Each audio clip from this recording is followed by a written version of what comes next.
If there was suddenly a house fire or an earthquake and I lost my entire 500 plus bottle fragrance collection, these are the 10 I would repurchase instantly. These aren't necessarily my 10 favorite fragrances or my most complimented fragrances, but together they would form an ultimate dream team that I can restart my collection with. Instantly, when I thought of this video idea, one fragrance came to mind. And it's not even the fragrance that I think smells the best, gets the most compliments, performs the best, but it just does everything well. And that fragrance is SWY EDP. Damn, it smells good. This is not your typical fresh and clean, affordable blue fragrance. Yes, it is blue. Yes, it is kind of fresh and clean and it is affordable, but it has a green apple top note. It adds in some sweetness. It's masculine. It's just very sexy smelling. It genuinely just smells like a man who has his hygiene on point. A relatively new fragrance pickup for me, but one that I've already fallen way too much in love with to not keep for life. Love-O-Matic by Room 1015. Everybody talks about Wave Child and that fragrance is beautiful. Honestly, I would keep both for life if I'm allowed to do that, but this one is just more wearable than Room 1015 Wave Child. This is like a fabric softener, musky, very slightly fruity fragrance, perfect for school and for work. That is when I would wear this fragrance. It's comforting, it's cozy. This is the cologne you put on when you don't even feel like wearing cologne that day. Your skin's feeling a bit gross, maybe it's too hot outside, maybe you're just like, I don't want anything around me. Love-O-Matic. You will still want to wear this fragrance no matter what. Performance is not the best, but this is the fragrance you use either as a base layer. It's the fragrance you use when you go to school or for work, when you want a really nice subtle smell around you to be discovered, but you don't want to be announced with the fragrance you're wearing. I know before I said, I don't know if I can do it, I don't know if it counts. I'm keeping Room 1015 Wave Child as well. This is a sugary, creamy watermelon fragrance, more suited for the summer, slightly better projection, so you're gonna have more of a scent trail. Honestly, both this and Wave Child are a great layering duo as well. I feel like it's only right that I keep both for life.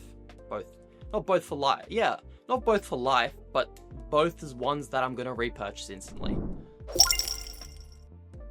While I'm at it, let me also pick up City Rhythm 2654. I never said there was a budget. I just said I had to rebuy 10 fragrances. This is a high-priced niche fragrance that is 100% worth it.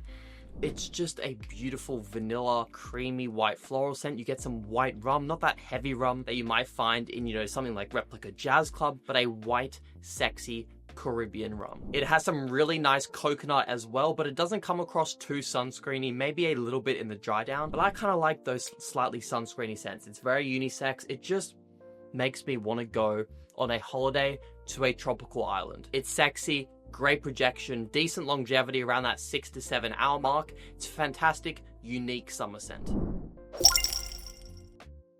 While I'm over this side, I would also love to keep my baby. The fragrance that really started it all for me, Stronger With You Intensely. Still to this day, my favorite designer fragrance ever because it's just so addictive.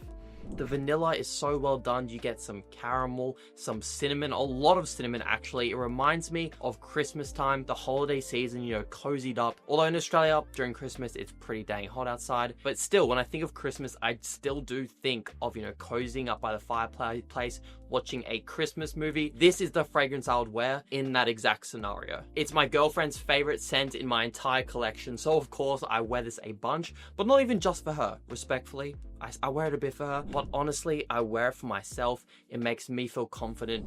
It smells freaking sexy. It smells comforting and sexy at the same time. It's a 10 out of 10 fragrance. Although I didn't give myself a budget to pick these 10 fragrances, it also helps. You can get this for a great price on fragrance discounters. Like, really, in the US, under $100. Even here in Australia, I've seen it for around $140, $150 for the full 100ml bottle. It's a great deal.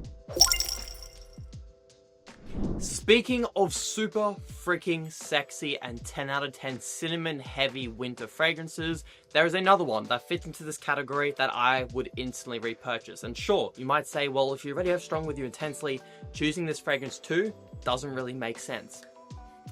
Yeah. Fuck you. Because I would still pick it no matter what. And that fragrance is, where'd it go? Oh my god, it's in the pot plant.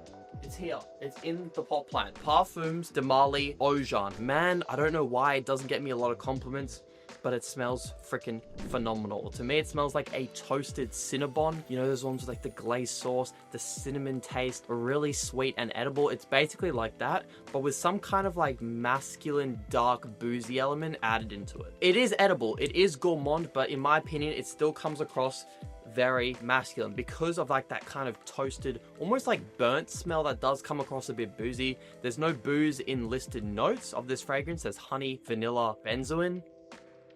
Oh, it's so sexy. Holy shit. Makes me want to start like genuinely eating my arm. It smells that good.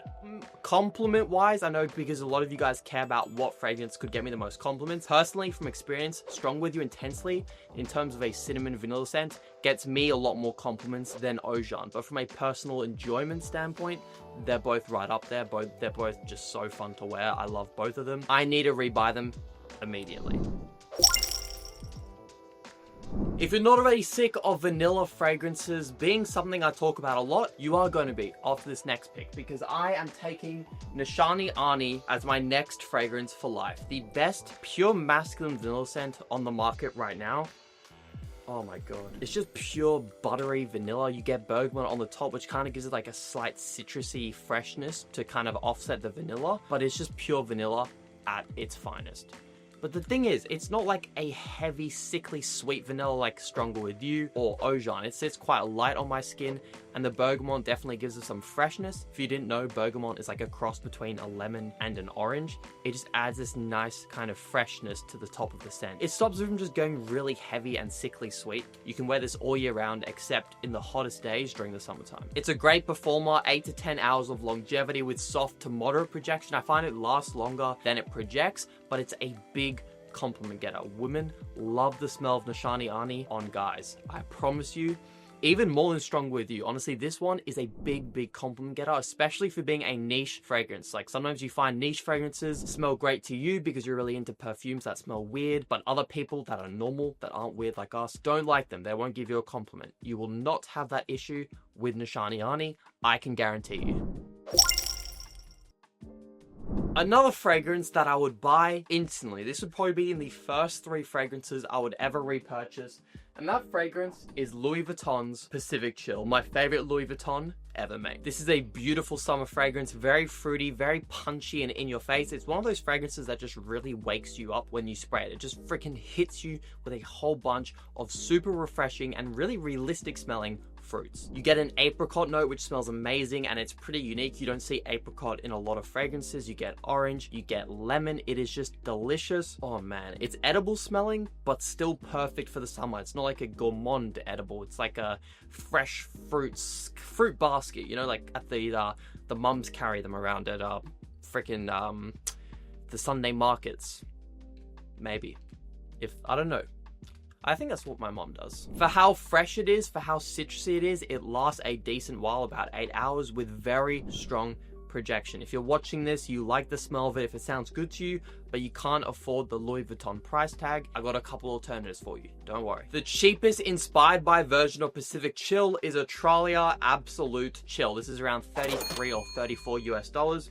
You get a pressurized atomizer, a damn near 1-to-1 smell, longevity projection around about the same. It's honestly probably the best overall Pacific Chill dupe. Another fantastic one that you probably have heard of by now is Rayhan Pacific Aura. I think the presentation of this looks a bit cleaner than this, but it costs $10 more and doesn't last quite as long. But the opening of this is so spot on to Pacific Chill. It's pretty freaking crazy. Like this one gets close. This one is truly 1-to-1, at least for the first 2 hours. Pick your poison. Both of these are great. I like the magnetic cap of this. I like the price of this. Totally up to you. The 8th fragrance I will keep for life used to be MFK Grand Soir. I feel like if you asked me a year ago and I was in this exact position, I would go with Grand Soir. Oh, maybe I still will. This is tough, man. I've got a lot of colognes these days, and there's so many good ones. Right now, my gut is leaning towards Kilian Apple Brandy, one of my favorite niche fragrances now, a pretty recent pickup. I love the smell of green apple. If you haven't noticed, I love PDM Greenly. This is like Greenly if it was a winter fragrance instead of one made for the summer. It's boozy, it's rich, it's just such a juicy fragrance. Man, I wish it performed better. I would kill for an Apple Brandy Intense. Kilian, if you're listening, please do it. Please make this thing stronger, because man, the smell is next level. It just doesn't project or last on my skin. Sometimes the sacrifice is worth the outcome, and if the outcome is me keeping this, I will reapply it, I will overspray it. It will be worth it. Apple Brandy is a next level fragrance. While I'm over here on this side, I will be picking up another fragrance that I can see right in front of me. It is a beautiful scent. Xerjoff's 40 Knots. I've been gatekeeping this one pretty dang hard because, funny story, this was my first ever niche fragrance. When I first started out getting into collecting 3 or 4 years ago, I ordered a ton of niche samples from a ton of the most popular niche fragrance brands. I didn't know what to expect. I'd only ever smelt a handful of very basic smelling designer fragrances up until this point. And out of all the niche fragrances that showed up at my house, this was the one that I was drawn to the most. 40 Knots, because the opening is beautiful. It's this salty, kind of rindy, aquatic fragrance, and it dries down into something completely different. It's creamy, it's ambery, it's almost like vanilla-y in the dry down. Such an interesting fragrance. I was in love with it. And I wore this thing every day. It wasn't just one of those things where I bought the full bottle and then never wore it and regretted it. I did not regret it in the slightest until I fell for social media propaganda and realized that Xerjoff Naxos was supposedly the bee's knees. It was the best thing since sliced bread. 40 Knots? What's that fragrance? Who's even heard of that? Naxos is where you need to be. So I sold my bottle of 40 Knots on Facebook and blind bought Naxos as its replacement. And Naxos turned out to be great as well. I still have a bottle of it in my collection, but man, did I miss 40 Knots, and I just repurchased it 2 months ago. Because, you know, my ego was telling me, you can't rebuy this fragrance now, Finn. You already made the mistake once. Oh, I'm so glad to be reunited with this beauty of a fragrance. To make up for the fact that I sold it that regretful night 2 or 3 years ago now, I will be keeping this and taking it as one of the first 10 fragrances I'll repurchase, and this time I won't be selling it. The final fragrance I would repurchase instantly is another one with some similarities to SWY EDP. I need some more easygoing, easy to wear fragrances for when I want to smell pleasant, when I want to smell great, but I don't want to risk offending anyone with anything too weird. And that's why I'm going with Chanel's Allure Homme Edition Blanche. Delicious, creamy, almost lemon meringue pie type of scent. So good for the spring and summer. If you know me, you know that I much prefer my vanilla winter fragrances, right? They usually smell way more interesting. Summer fragrances are always a second priority for me, but this has a beautiful vanilla note. It's rich, it's creamy, it has aspects of many winter fragrances that I like, but still has a bunch of freshness to where it's best for the spring and summer. Solid performance for how fresh it is. Really good stuff from Chanel. I don't know why Bleu de Chanel is talked about more than this, because Bleu de Chanel, I can respect it for what it is. This is just a masterpiece though. 10 out of 10. I have to take this one. Those are the 10 fragrances I would repurchase instantly if I suddenly lost all 500 of my fragrances. Let me know what you think of my 10 choices. Like and subscribe if you enjoyed the video, and I'll see you guys in the next one. What was that? I don't know.